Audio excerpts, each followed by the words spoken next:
does provides us physical intervention skills.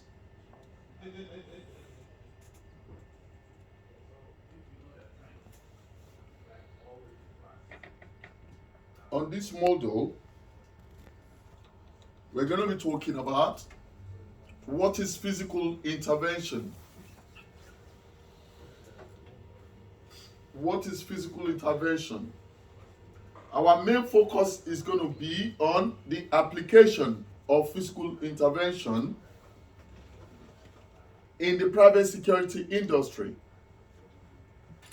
But before we go on into that, let us understand what is meant by physical intervention. Does anyone have any idea about what physical intervention is? Restraining? Restrain? Yeah. To like you use it to protect yourself and others without putting too much force to actually injure somebody. Okay. To protect yourself and others without having to use too much force on other people. That's good. Yes? Using your physicality to intervene. Okay. Using your physicality to intervene. Mm-hmm. That's lovely. Anyway, we're going to be talking about what physical intervention is and the implication of their use. And we look into the risk associated. First of all, you will understand what is physical intervention. Then we look into the risk associated with using physical intervention. We also look into how we're going to reduce this risk and how to use physical intervention skills to protect yourself and others. And lastly, we're going to be talking about using non-pain compliant standing, holding, and escorting techniques. So, what is physical intervention? Physical intervention is defined as the use of direct or indirect force, bodily, physical, or mechanical, to limit someone's movement or a person's movement.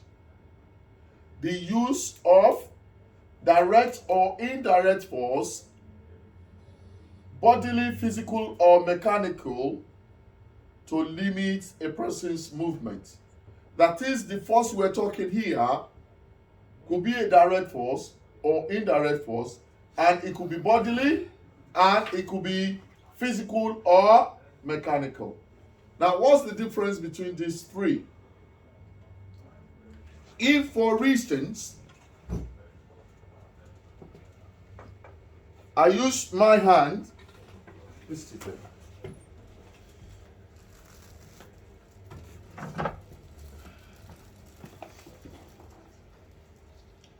If I use my hand to hold him down, obviously I am using force on him, and the force is direct. And by so doing, I've restricted his movement. Right? That is physical intervention using a direct force. And that is bodily. Now, if I close this door here,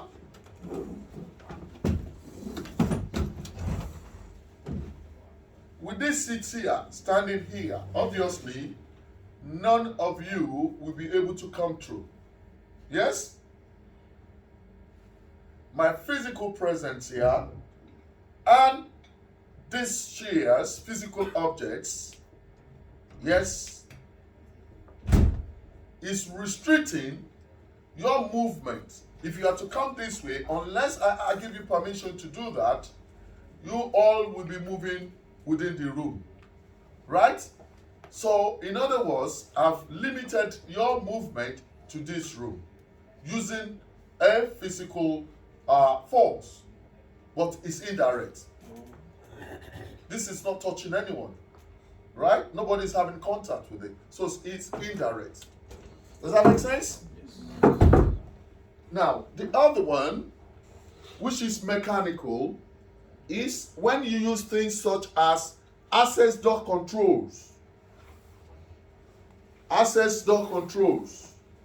Or, all these revolving doors. If you see someone coming to your office, maybe you're working as a receptionist somewhere, and you see someone coming, immediately you sight the person on the other side. Once you push the button, the revolving door stops, right? Yeah. The person won't be able to come in. So that means you have limited the person's movement to the other side. That is mechanical. Yes? Another example of the physical is when you use barriers. You all know what you call chapter 8 barriers. Those one used in the construction industry. For those of you who have seen the construction site or roadworks, you see them putting the barriers. Yes, those red cones and all that stuff, yeah? You see them putting it on the way and putting a signage, pedestrian, this way. What are they doing? They have limited your movement, yes, to within the inner side of the barriers.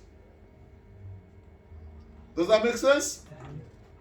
Another one, a common one for those of you who love to watch football or you go to events. Yes, you see the security operatives or the event stewards, yes, putting barriers, especially when you watch football.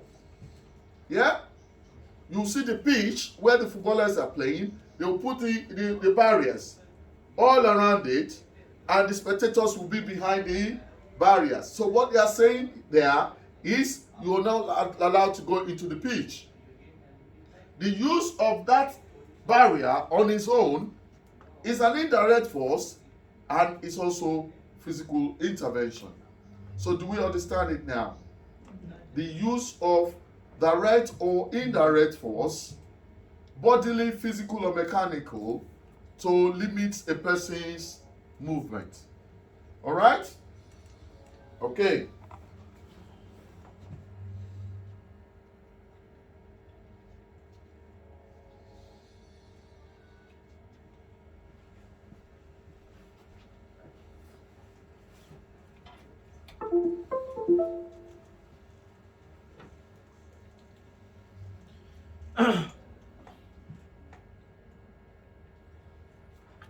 On this course today, the techniques I'm going to be teaching you, they are going to be a non-restrictive, a non-aggressive, a low-level force, and a no-pain compliance techniques. I am not going to be teaching you techniques such as the one you use while you're doing martial arts, or your judo, or your taekwondo. Do you all know that? Yeah? The karate. Yes. Martial arts. Anyone into martial arts here? All right. So the techniques I'm going to be teaching you is going to be different from that. Yes?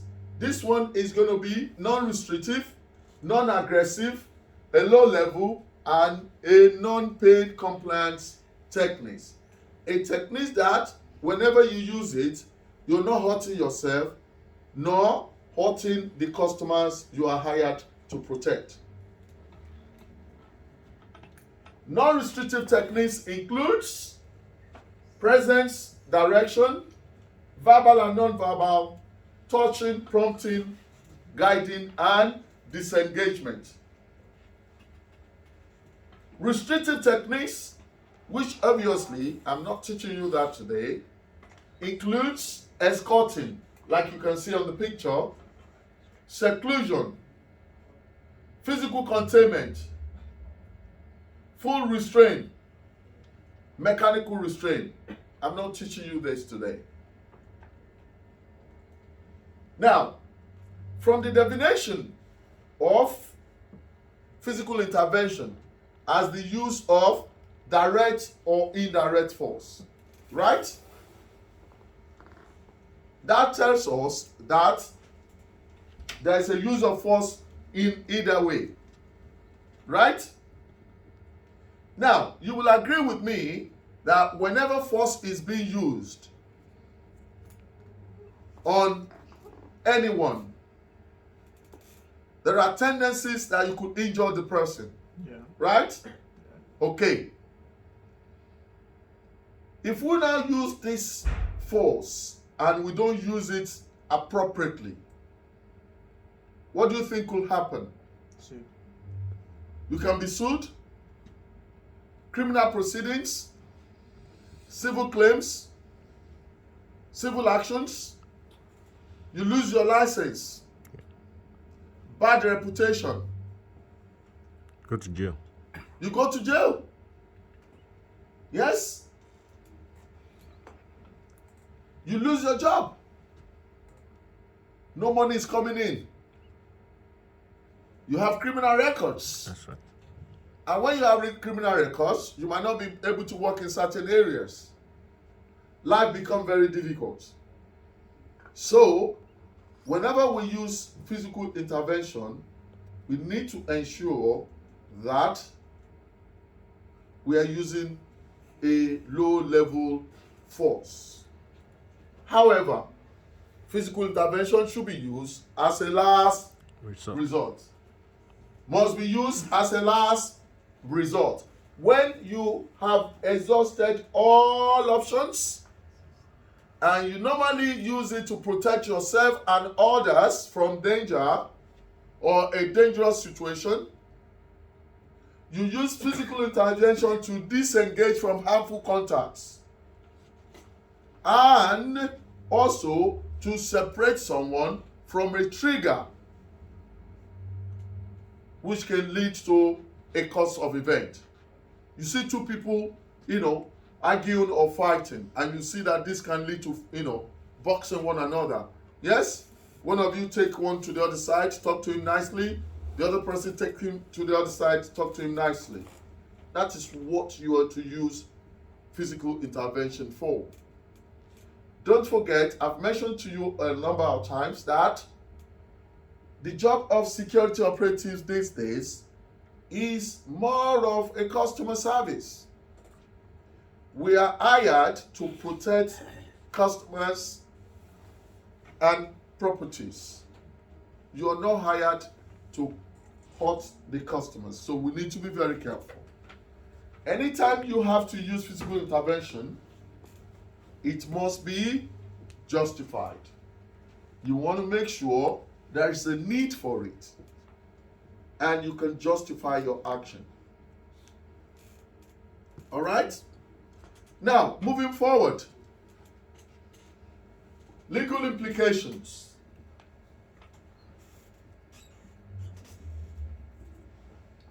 Where did we get this authority from that we can use force on someone else?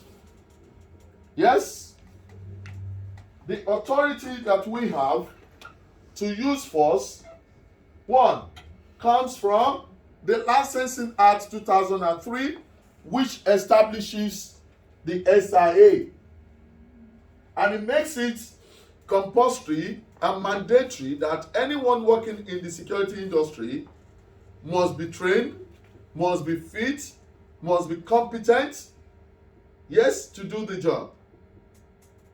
And it becomes illegal and unlawful for anyone to work as a security operative without a license.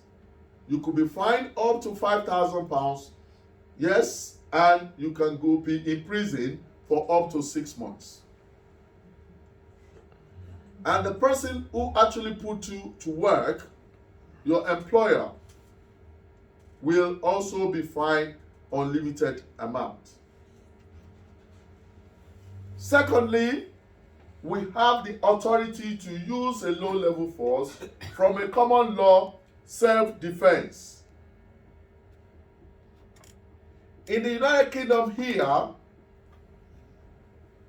anyone who finds him or herself in an imminent danger has every right to use a reasonable force to defend him or herself. Don't forget that word, reasonable force. We move on to the third authority, which comes from Section 3 of the Criminal Law Act 1967. This in addition to the Section 24A of the Police Criminal Evidence Act empowers security operatives to use reasonable force when they are carrying out an arrest, when someone has committed an offense, a very serious offense, which we all know as indictable offense.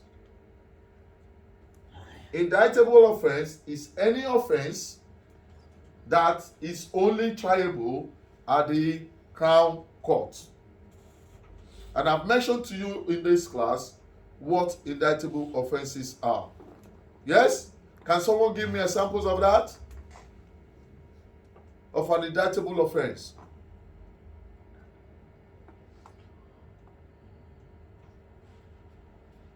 Murder, homicide, rape, ABH, GBH, GBH with intent, burglary, theft, fraud,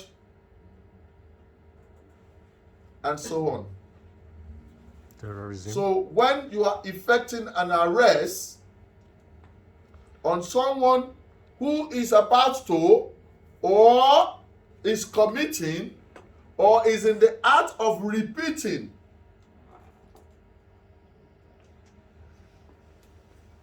such offense, you can use a reasonable force. And lastly, when under the common law, breach of the peace, if someone is breaching the peace, you can use reasonable force. Yes, to deal with the person. Assuming here in the class, someone just, for whatever reason, starts throwing chairs all over the places. Yes, we can use force to get the person down, is it? So, these are the authorities that we have.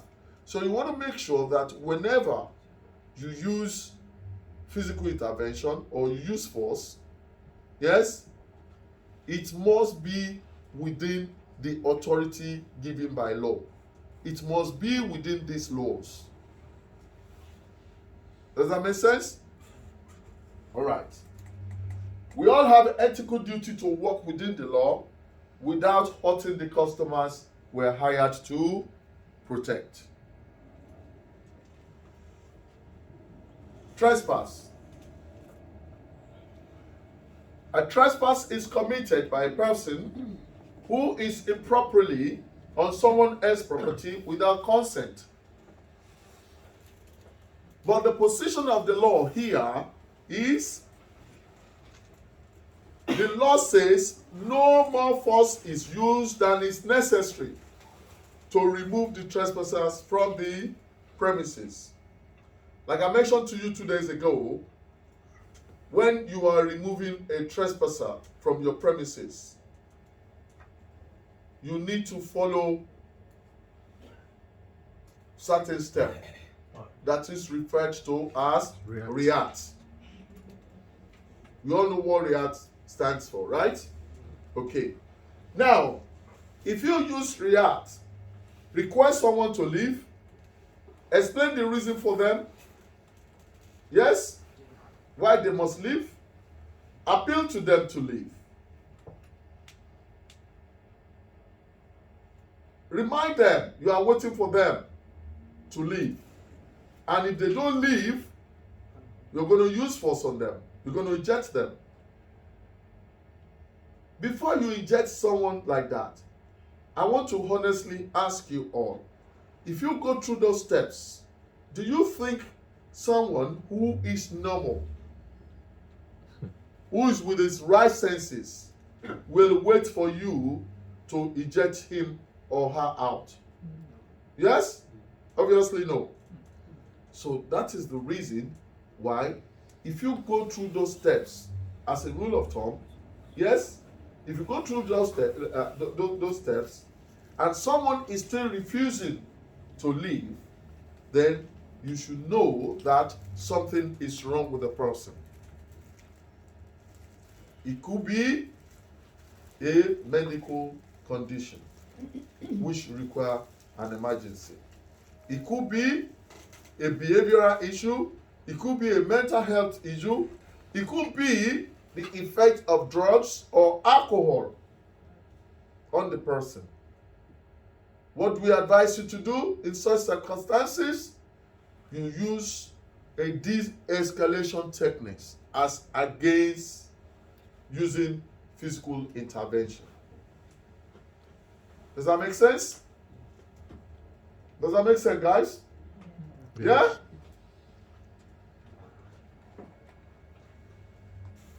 Rule of self-defense, I've explained that. Section 3, preventing breach of peace.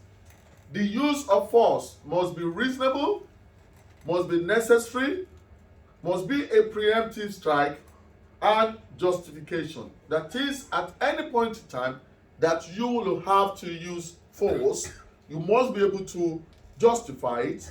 The force you are using must be reasonable and necessary, preemptive strike, and justification. Now, all physical intervention must be justified. But the higher level, when you use higher level techniques, you must have a higher level of justification.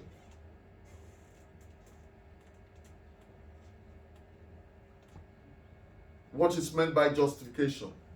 First, you will be asked, was there a need to use force? At what stage did the door supervisor stop using the force? What was the size and build of the injured party compared to the door supervisor? Was the force applied in good faith or in a malicious way? Was the amount of force reasonable or not? What was the extent of the injuries compared to the amount of resistance given? Were there any weapons used or threatened by the other party? Make sure that at any point in time when you are using physical intervention, yes, you do not accidentally or recklessly breach any other laws. As a door supervisor, under the Health and Safety at Work Act 1974, you are to take responsibility. You have a responsibility to take reasonable care of your own health and safety and others. Yes? Make sure while you are doing this, you do not, as an act of omission, yes, adversely affect the health and safety of others. Don't forget, we have a duty of care, which is a moral and a legal obligation to take care, yes, of the health and safety of other people. But you have your own legal responsibility to take care of your own health and safety. But make sure while you are doing this, you do not, either by the act or omission, adversely affect the health and safety of other people. Your safety comes first in whatever you do. It is your safety first before the safety of the customer or the staff. So you cannot jeopardize your own safety at the expense of others. Does that make sense? Employer supervisors must follow health and safety policies provided and keep up to date, practice safe working habits and obey all safety rules, use protective equipment properly, and be aware of emergency procedures and ensure that they are followed when necessary. The Employment Rights Act 1996, Section 44 of the Act protects employees from being disciplined or dismissed if they leave their place of work because they think they are under serious threat of attack. This is there to allow the employer to take appropriate measures to protect themselves. This law is there to allow them to take appropriate measures to protect themselves and